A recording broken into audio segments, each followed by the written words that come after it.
শুভ অপরাহ্ন। আজকে এখানে যারা সমবেত হয়েছেন তাদের সবাইকে গল্প পাঠের আড্ডার তরফ থেকে আন্তরিক শুভেচ্ছা, ভালোবাসা, কৃতজ্ঞতা জানাচ্ছি। আমি শুরুতে দু একটা কথা যেটা না বললেই নয়, যেটা আমরা সবাই মেনে চলব, সেটা একটু বলে রাখা ভালো। আমাদের গল্প একটা সময়সীমার মধ্যে চলতে হবে আর কি। মানে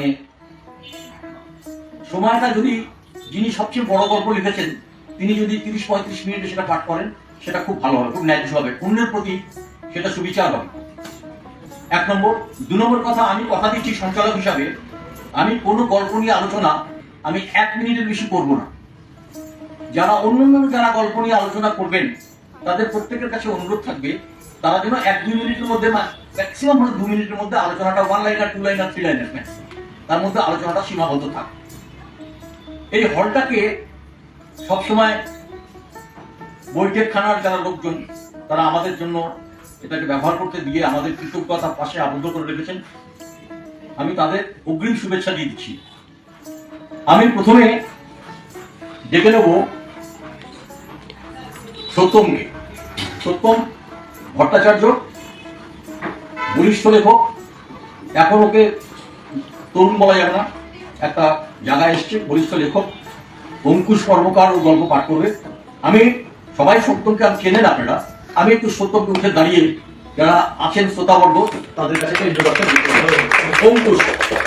অঙ্কুশ কর্মকার।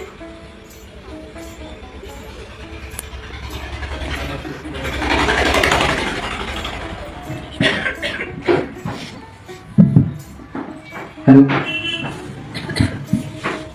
নমস্কার। আমি অঙ্কুশ কর্মকার, ইংলিশ বিভাগ আনন্দচন্দ্র কলেজের 2য় বর্ষের ছাত্র।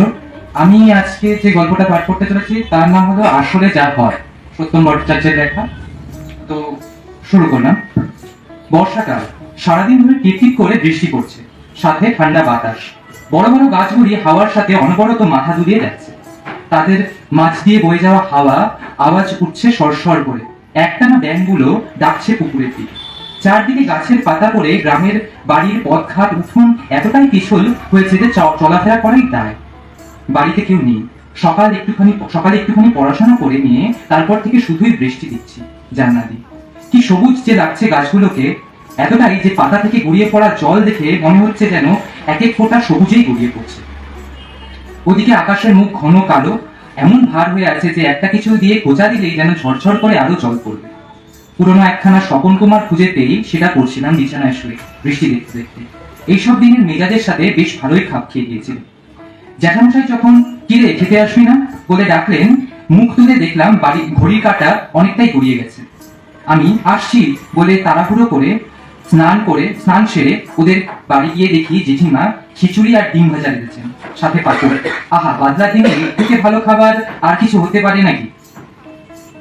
হেসে খেয়ে ঘরে এসে একখানা কাঁথা গায়ে দিয়ে জব্বর ঘুম দিলাম।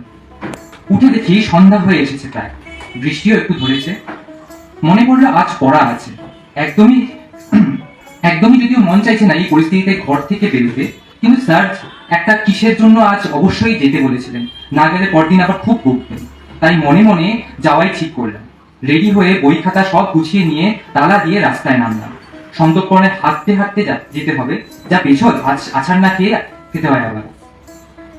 আমরা কজন বন্ধু মিলে এক বন্ধুর বাড়ির বাইরের দিকে একটা ঘরে ইংরেজি পড়ি। সপ্তাহে 2 দিন পড়া থাকে। স্যার সাইকেল চালিয়ে আসেন আর আমরা প্রায় সবাই হেঁটেই যাই।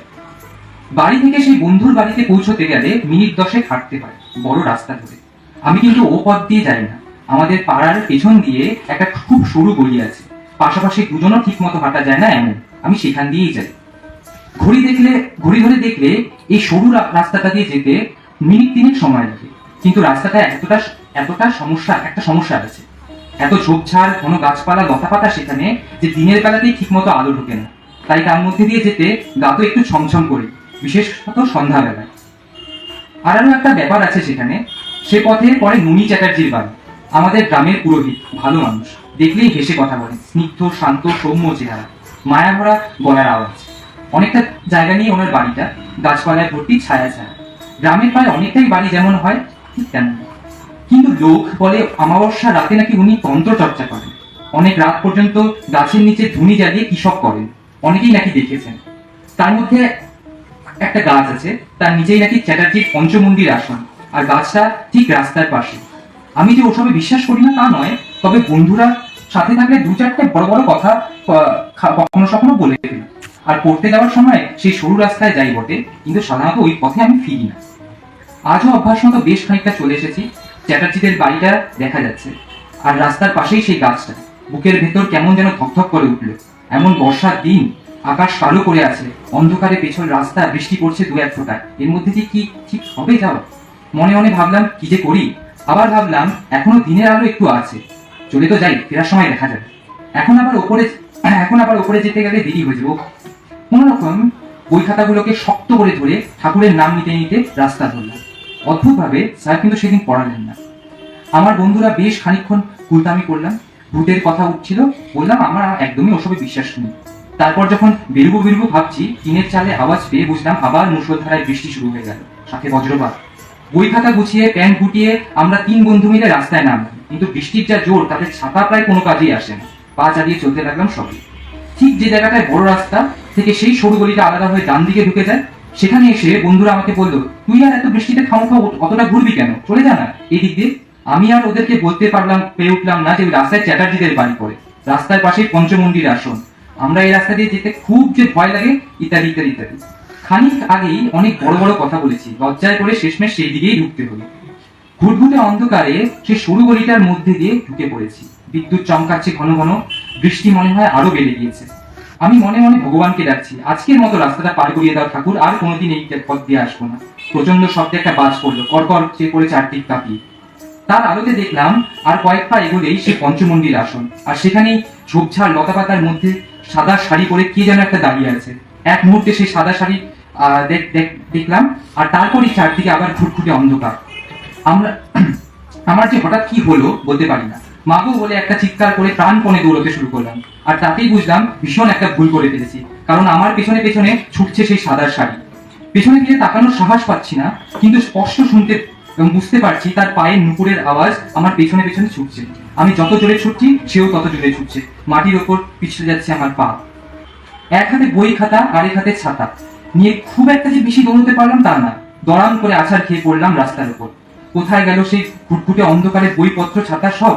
চোখ বন্ধ করে বসে থাকলাম আর ভাবতে লাগলাম কখন সেই সাদা শাড়ি এসে আমাকে ধরবে। মাথার মুখের ওপর বড় বড় ফোঁটায় বৃষ্টি পড়ছে। কয়েক সেকেন্ড যাওয়ার পর কিছু হচ্ছে না দেখে চোখ খুললাম, আবার প্রচন্ড আওয়াজ করে কোথাও একটা বাজ পড়লো, কিন্তু এবার আলোতে তার সাদা শাড়িকে আর দেখতে পেলাম না। পায়ের নুপুরের আওয়াজটাও তো আর পাওয়া যাচ্ছে না। উঠে দাঁড়ালাম, আর ঠিক তখনই ছনাৎ করে একটা যেন প্যান্টের পকেট থেকে নিচে পড়লো কি। অন্ধকারে চোখটা ততক্ষণ অনেকটাই সয়ে এসে বুঝলাম বাড়ির চাবির গোছাটা পড়ে গেছে। নিচু হয়ে সেটা তুলে রাখলাম প্যান্টের পকেটে। এবার বই খাতা ছাতার জন্য এদিক ওদিক দেখবো বলে না, যেই না পা বাড়িয়েছি আবার সেই নুপুরের আওয়াজ। হঠাৎই ঘুটঘুটে অন্ধকারে এবার অতক্ষণে বোকামটাকে ধরতে পেরে নিজেই হো হো করে হেসে উঠলাম। যাবতীয় সমস্যার সৃষ্টি করেছিল আমার দৌড়ানোতে আমার প্যান্টের পকেটে চাবির গোছার আওয়াজ থেকে। ভেজা বই খাতাগুলোকে কুড়িয়ে নিয়ে হাসতে হাসতে বাড়ির দিকে রওনা দিলাম। ধন্যবাদ।